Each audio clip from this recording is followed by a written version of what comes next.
देखिए, मैं अपने मतदाताओं को नमन करता हूं और मतदाताओं से आग्रह करता हूं कि दिवाली, छठ महापर्व, उसके बाद लोकतंत्र का महापर्व 13 तारीख को है। इन सारे पर्वों को मनाते हुए लोकतंत्र का महापर्व 13 तारीख को कांके विधानसभा क्षेत्र का चुनाव होना है। प्रत्येक बूथ में सभी मतदाता जा कर के अपने और अपने आने वाले भविष्य को देखते हुए भारतीय जनता पार्टी के पक्ष में मतदान करें और कांके विधानसभा क्षेत्र से हर बूथ से कमल खिला करके माननीय प्रधानमंत्री के हाथों को मजबूत करें। निश्चित रूप से सरकार बनेगी और इस राज्य में अच्छी व्यवस्था, सुशासन के साथ भारतीय जनता पार्टी लौटेगी।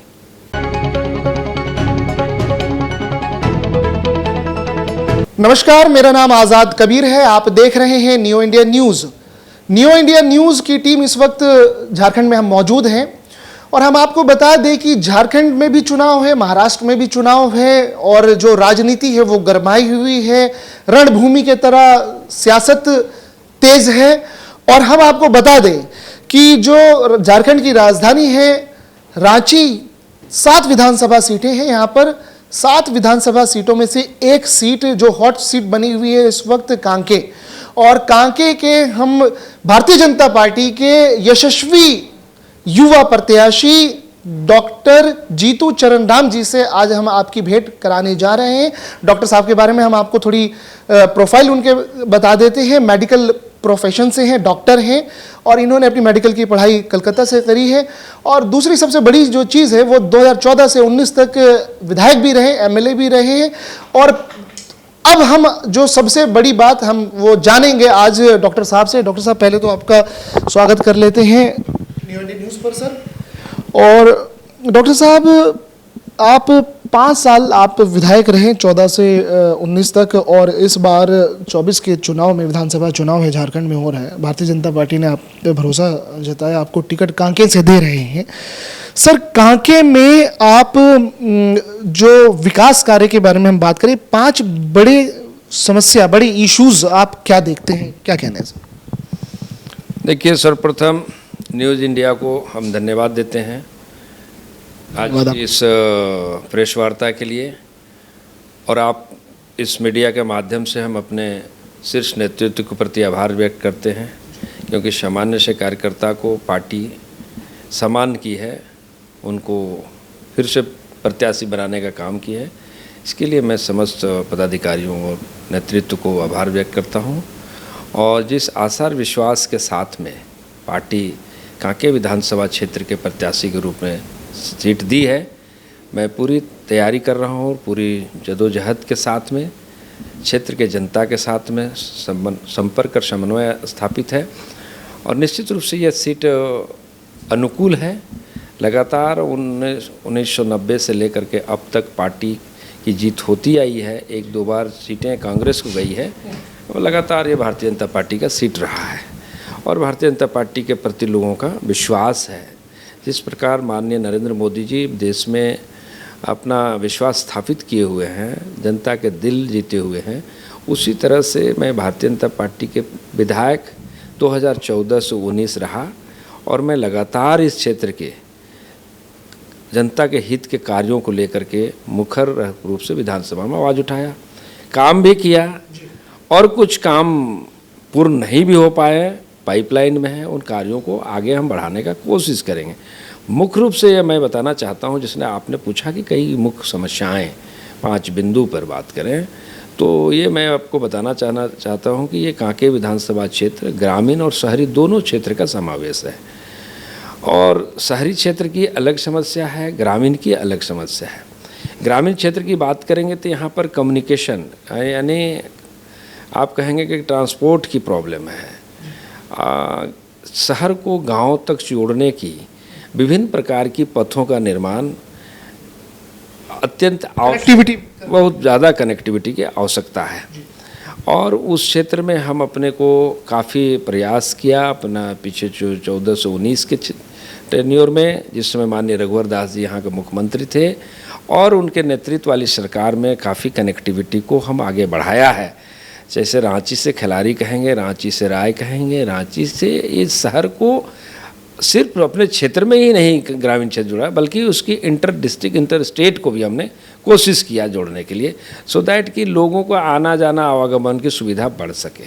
जिसके कारण क्या होता है कि अगर आवागमन की सुविधा बढ़ती है तो लोगों की पर कैपिटा इनकम बढ़ती है, ट्रांसपोर्टेशन के साथ साथ टूरिज़्म बढ़ता है, तो उस ओर हमने काम किया। दूसरी समस्या है कि क्षेत्र ग्रामीण होने के नाते वहाँ शिक्षा की अत्यंत समस्या है। शिक्षा के क्षेत्र में यूजुअली लोग शिक्षण संस्थान के अभाव में लोग ड्रॉप आउट होते थे, तो ड्रॉप आउट को कम करने के लिए जगह जगह पर कस्तूरबा गांधी विद्यालय, जगह जगह पर मॉडल स्कूल और जो एग्जिस्टिंग सरकारी विद्यालय हैं उन सरकारी विद्यालयों में मैट्रिकुलेशन से लेकर के 10+2 तक का अपग्रेडेशन हमने कराया है। कुछ चीज़ें हैं कि अभी पाइपलाइन में बचा हुआ है, डिग्री कॉलेज बनाना है। अपने ग्रामीण क्षेत्र में बुढ़मू जैसे क्षेत्र में डिग्री कॉलेज की अत्यंत आवश्यकता है, उसकी ओर इस बार हम प्रयास करेंगे उसको पूरा करने के लिए। और पिछले बार हमने कई एक कॉलेज का भी सरकारीकरण हुआ है जो चल रहा है, कई एक एग्रीकल्चर इंजीनियरिंग कॉलेज का भी हमने कराया, all India institute of soil sciences का भी किया। मेडिकल के क्षेत्र में बात करेंगे तो आप कैंसर रिसर्च हॉस्पिटल बन करके तैयार है जनता की सेवा के लिए। तो इस प्रकार से शिक्षण के साथ स्वास्थ्य भी अटैच्ड है। तो आप देखेंगे मेरा क्षेत्र कांके विधानसभा क्षेत्र एजुकेशनल हब सेंटर है। इसमें मेडिकल कॉलेज से लेकर के इंजीनियरिंग कॉलेज से एग्रीकल्चर कॉलेज, लॉ यूनिवर्सिटी, विधि विधान, उसी तरह से यहाँ पर सेंट्रल यूनिवर्सिटी, ऐसी हम लोग के टेन्योर में नई चीज़ें स्थापित होकर के आज जनता के सेवा के लिए तैयार है। तो इस क्षेत्र में काम करेंगे। दूसरी चीज़ है कि यह विधानसभा में आज भी ऐसा गांव कुछ बचा हुआ है जिसमें आज भी डिबरी या शाम होते लोग सो जाते हैं, क्योंकि बिजली का अभाव है, वहाँ तक बिजली नहीं पहुँच पाई है। जहाँ तक बिजली नहीं पहुँच पाई वहाँ पर हम आउटरीच कराएंगे और आने वाला दिन में उसको पूरा करेंगे, क्या कि कोई भी गांव, कोई भी टोला मोहल्ला, कोई घर बिजली से आच्छादित न हो, ऐसा हम प्रयास कर रहे हैं। उसको लेकर के हम अपने क्षेत्र में बेड़वारी एक जगह है, वहाँ सबसे बड़ा पावर ग्रिड हमने लगवाया। उस पावर ग्रिड से कनेक्टिविटी ट्रांसमिशन लाइन जोड़ करके गांव-गांव सभी को बिजली देंगे, उस शहर को भी आएगा और ग्रामीण क्षेत्र को भी जाएगा। ऐसा काम बिजली के क्षेत्र में हमने किया है।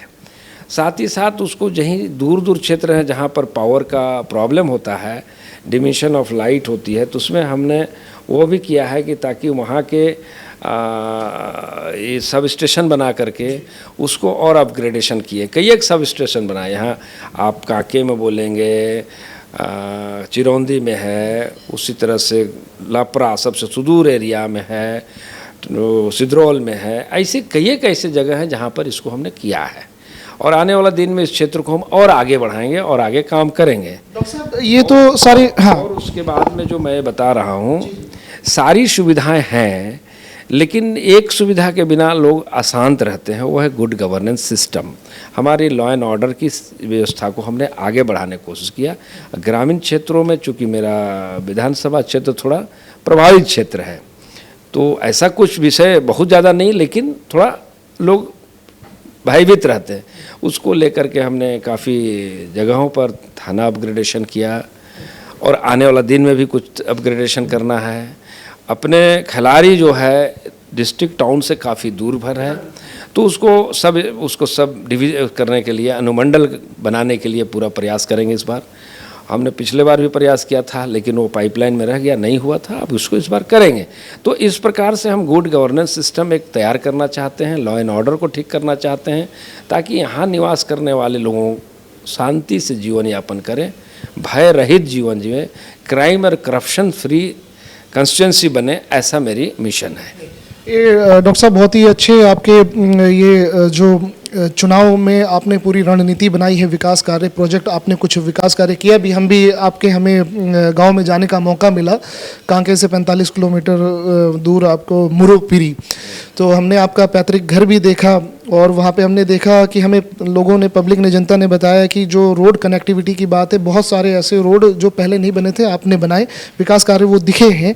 थोड़ा सा स्टेट पे हम बात कर ले रहे हैं। झारखंड में भारतीय जनता पार्टी का जो घोषणा पत्र है, 5 पंच उसमें पंच प्रमाण की बात करी गई है, झारखंड वासियों को पक्के मकान की बात की गई, युवाओं को प्रोत्साहन राशि की बात करी गई, 500 रुपये में सिलेंडर की बात की गई है, महिलाओं को 2,000 रुपये प्रति माह, 25,000 रुपये सालाना, ये सारी विकास कार्य की बात। क्या आपको लग रहा है कि इस बार मोदी जी के नेतृत्व में, क्योंकि जनता ने, भारत ने मोदी जी को तीसरी बार प्रधानमंत्री बना दिया और इस बार झारखंड में भारतीय जनता पार्टी की सरकार बहुमत के साथ बन रही है? देखिए, राज्य में जो स्थिति अभी बना हुआ है, 2014 से 19 का टेन्योर आप देखिए, 5 ईयर प्लान को देखिए, और 19 से 24 का प्लान देखिए, दोनों को अगर आप कंपैरेटिव स्टडी करिएगा तो development work, law and order, सुशासन व्यवस्था, क्राइम करप्शन से फ्री स्टेट 2014 से 19 था।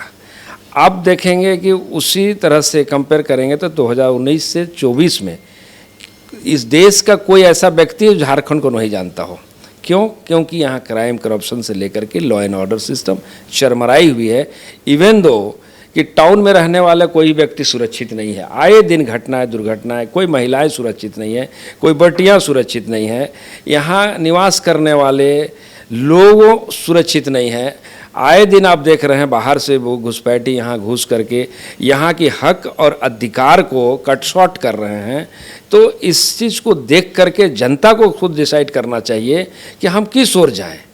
और ये आश्वस्त है, माननीय प्रधानमंत्री नरेंद्र मोदी जी ने एक बहुत बड़ी लकीर खींच दिया देश के लिए कि हम देशवासियों को कैसे बचाना है और देशवासियों के विकास के लिए वो काम कर रहे हैं।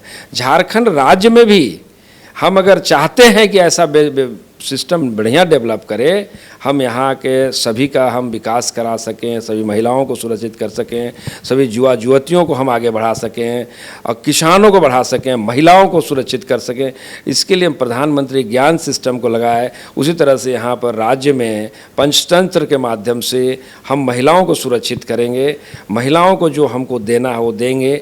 इतना ही नहीं, पार्टी तो उनको आत्मनिर्भर भी बना रही है, स्किल डेवलप करा करके सभी महिलाओं युवाओं को स्किल करके उनको कहीं न कहीं स्थापित किया जा रहा है। तो आदमी को सेल्फ डिपेंड होना ज़्यादा जरूरी है, ना कि दूसरे पर आश्रित रहे। तो इसके लिए राज्य काम कर रही है। निश्चित रूप से जनता का जिस तरह से झुकाव है भारतीय जनता पार्टी के प्रति, भारतीय जनता पार्टी की नीति और सिद्धांत के प्रति, एक जो काम करने का तौर तरीका है, उससे सभी जनता यहाँ आश्वस्त हैं कि इस बार झारखंड में भारतीय जनता पार्टी की फुल बहुमत की सरकार बनेगी और गुड गवर्नेंस सिस्टम फिर से। बस इसी बात पे हम है ना गुड गवर्नेंस पे ही आ रहे हैं सर, क्योंकि गुड गवर्नेंस बहुत ही इम्पोर्टेंट फैक्टर है कि हम यहाँ पे देख रहे हैं, चाहे महिलाओं की सुरक्षा की बात हो या यहाँ पे जो शराब के ठेके हैं वहाँ पे MRP से ज़्यादा पैसे लिए जा रहे हैं। वो सब पैसे कहाँ जा रहे हैं? देखिए, ये तो सीना चौड़ा करके कहते हैं कि आप कोई भी हो, कहीं से भी हम लेंगे। नहीं, ये तो समझ से परे है कि कोई भी चीज़ें प्राइस से ऊपर अगर कोई एक्स्ट्रा लेता है पैसा जा रहा है, तो ये पैसा तो गलत है, इसको करना नहीं चाहिए। अगर कभी भी आप कोई सामान बाहर बाजार से कोई लेते हैं, गुड्स लेते हैं, तो MRP लिखा रहता है, तो MRP इंक्लूडिंग GST भी रहता है, ठीक है ना। तो उससे तो एक्स्ट्रा नहीं लेना है। तो उसी तरह से ये अब उस पर आप जो कह रहे हैं तो वो तो गलत है, उसको लेना। आपकी सरकार आएगी तो ये पैसा जहाँ भी ट्रांसफर हो, देखिए, आप लगा ये सिस्टम हमारा पूरे ऑल ओवर द थिंग्स में सारे चीज़ों पर होगी ना। जिस तरह आप जिस एक चीज़ के बारे में बात किया उसी विषय पर नहीं, बल्कि सारे चीज़ों पर कंट्रोल होगा। आज माननीय प्रधानमंत्री जी डायरेक्ट बेनिफिट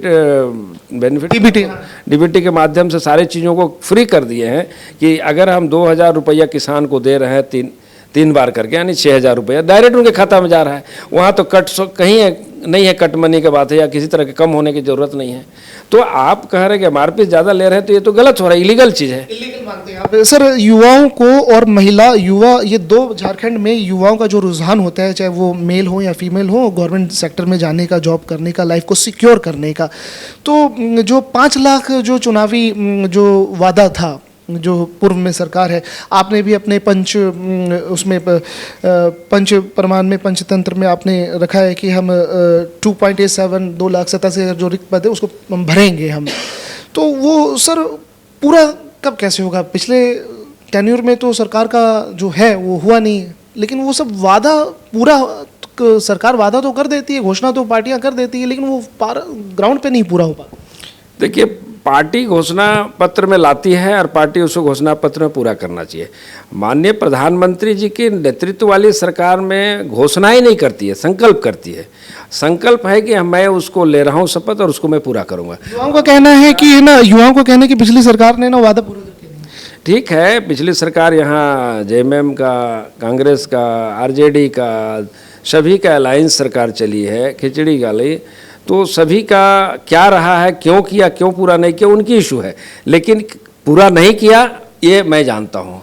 तो वादा खिलाफी किया है, वादा करके उनको नहीं दिया है, महिलाओं के साथ भी खिलवाड़ किया, युवाओं के साथ भी खिलवाड़ किया, तो उसको भारतीय जनता पार्टी देख रही है और भारतीय जनता पार्टी जो कह रही है उसको पूरा करेगी। अलायंस का पंचतंत्र में हम लोग जो कह रहे हैं उसको करेंगे और माननीय प्रधानमंत्री जी सब करते आ रहे हैं बहुत पहले से। दृढ़ निश्चय के साथ आप लोग करेंगे। इस पे अगले सवाल पे हम आ रहे हैं कि क्या आपको लगता है कि जैसे मैया योजना चला दी, 1000 रुपये ले लो जी, और भारतीय जनता पार्टी आपने कहा कि जी हम 2500 रुपये महीने देंगे गोदी दी, तो 2500 रुपये महीना या 1000 रुपये महीना आपको लगता है कि आज के समय में एक परिवार के लिए वो सफिशियंट है? आज कम से कम 20,000 रुपये महीना, 30,000 रुपये महीना, तो सरकार ये क्या, या तो कुछ और, ये सब क्या है सर? ये सब लॉलीपॉप नहीं है? आपको नहीं लगता है? इस पर क्या विचार है आपके? परिवार चलता है क्या? देखिए, वो उस विषय को हम नहीं बोलना चाहेंगे, परिवार चलता है नहीं चलता है। परिवार तो 1000 रुपये हम लोग पहले चलाते थे, आज 1 लाख में भी नहीं चला पा रहे हैं।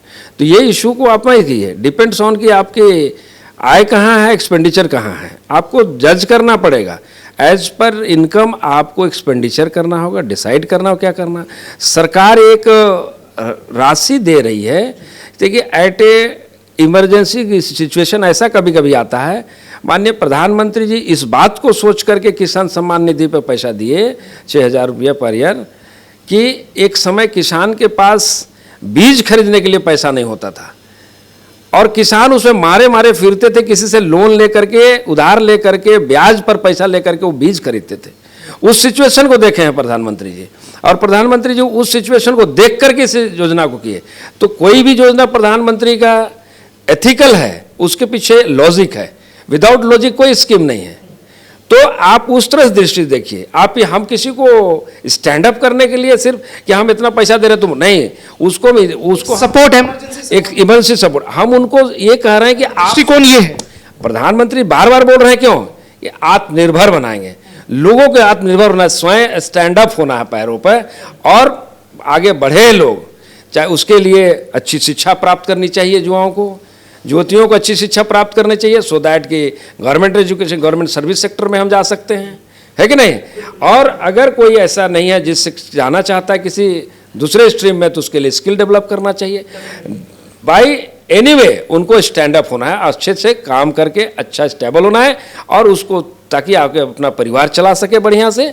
हम एक सपोर्ट, जैसे स्वास्थ्य के लिए 5 लाख दे रहे हैं, तो उस समय जमीन बेचना पड़ता है लोगों गरीबों को, इलाज करा। 5 लाख रुपया जो आयुष्मान भारत की योजना दिया जा रहा है, उससे क्या है कि सम सॉर्ट ऑफ एक सपोर्ट है, स्टैंड बाय, कहीं भी गरीब इलाज करा सकते। आपातकालीन स्थिति में आप है ना परेशान नहीं होंगे, सरकार आपके साथ खड़ी है। एक अहम सवाल ये सर, हम इंटरव्यू का समापन की तरफ हम जा रहे हैं कि पिछले जो लास्ट टेन्यूर था 2019 से 24 का, कांके में आप विधायक तो नहीं थे, भारतीय जनता पार्टी के दूसरे विधायक थे। एक किसानों की बात हो गई, स्वास्थ्य सेवा जो है ये कांके में, ठीक है, रांची की हम पूरी बात नहीं कर रहे, पूरे झारखंड की बात नहीं कर रहे, हम सिर्फ स्पेसिफिक विधानसभा की बात कर रहे हैं।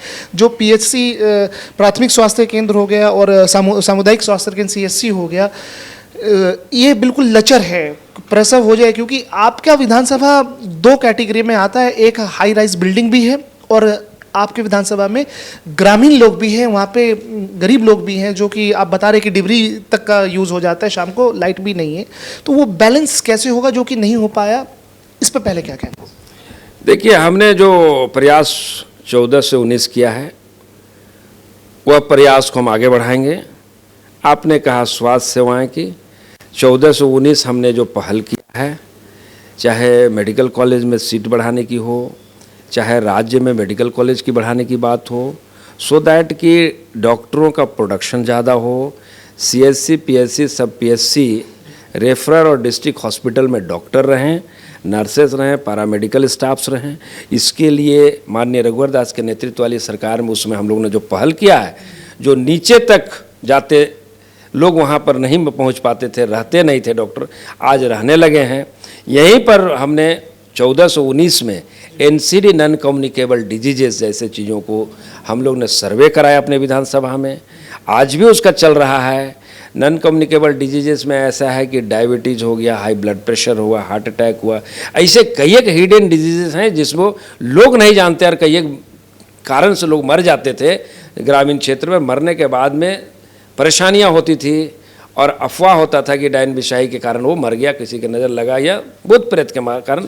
डिजीज अंदर में कुछ और है, कुछ और बातें चलती थी जो समाज में वो दूषित कर देता था।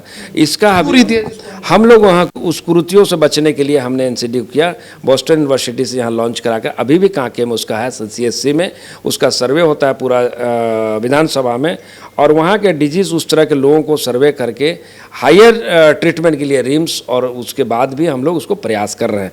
तो इस तरह से हमने शुरू किया। आज भी वेलनेस सेंटर है हमारे विधानसभा में, कई एक वेलनेस सेंटर शुरू किए आज भी। एटलीस्ट एक नर्स, एक कंपाउंडर किसी न किसी समय आपको मिलता है। तो इस तरह से हमने प्रयास किया है और आगे टेलीपैथिक भी हम लोग किया है। आप देखेंगे कि पिठोरिया में वेलनेस सेंटर में टेलीपैथी का भी हम लोग प्रारंभ किया, ताकि बड़े बड़े हॉस्पिटल अपोलो है, उसके बहुत बड़े एक्सपर्ट डॉक्टर पेशेंट से डायरेक्ट बात करके उनको सलाह दे सकते हैं, उनको दवाई दे सकते हैं। जो पेशेंट वहाँ नहीं पहुँच पाता उनका एडवाइस टेलीपैथी के द्वारा हम लोग लेके काम किया है। इस तरह से हमने काफ़ी प्रयास किया है। इन प्रयासों को हम आगे लेकर के इस बार जाने वाले हैं। विधानसभा में सर 3 बड़े कार्य, अगर आपकी कांके विधानसभा की देवतुल्य जनता ने पूरे बहुमत के साथ, आशीर्वाद के साथ आपको विधानसभा भेजते जिता देते हैं, तो 3 बड़े कार्य आप क्या करेंगे अपने दर्शकों को, विधानसभा वासियों को, कांके विधानसभा की जनता को आप बताएं। देखिए भाई, भोजन तो कोई किसी को देता नहीं है, घर नहीं चलाता है, लेकिन मैं सबसे प्रथम कार्य करूंगा वो है शिक्षा के क्षेत्र में गुणात्मक शिक्षा हो, सो दैट कि कोई फ्यूचर में क्लेम ना करे कि हमारे पास अच्छी शिक्षा नहीं है। अच्छी शिक्षा के अभाव में बहुत सारे प्रॉब्लम्स होता है। अनएम्प्लॉयमेंट का बहुत बड़ा reason lack of good education. उसी तरह से हम अपने क्षेत्र को स्वस्थ करेंगे, स्वास्थ्य के क्षेत्र में अच्छा काम, हेल्थ डॉक्टर भी जी हेल्थ पर काम करेंगे। तीसरा चीज़ है, इस क्षेत्र में मैं किसानों का रहा है और कृषि के क्षेत्र में अच्छा काम करेंगे, ताकि यहाँ के किसानों को सुविधा हो, कोल्ड स्टोरेज वगैरह हो, किसान का प्रोडक्ट होता हो उसकी अच्छी प्राइस हो।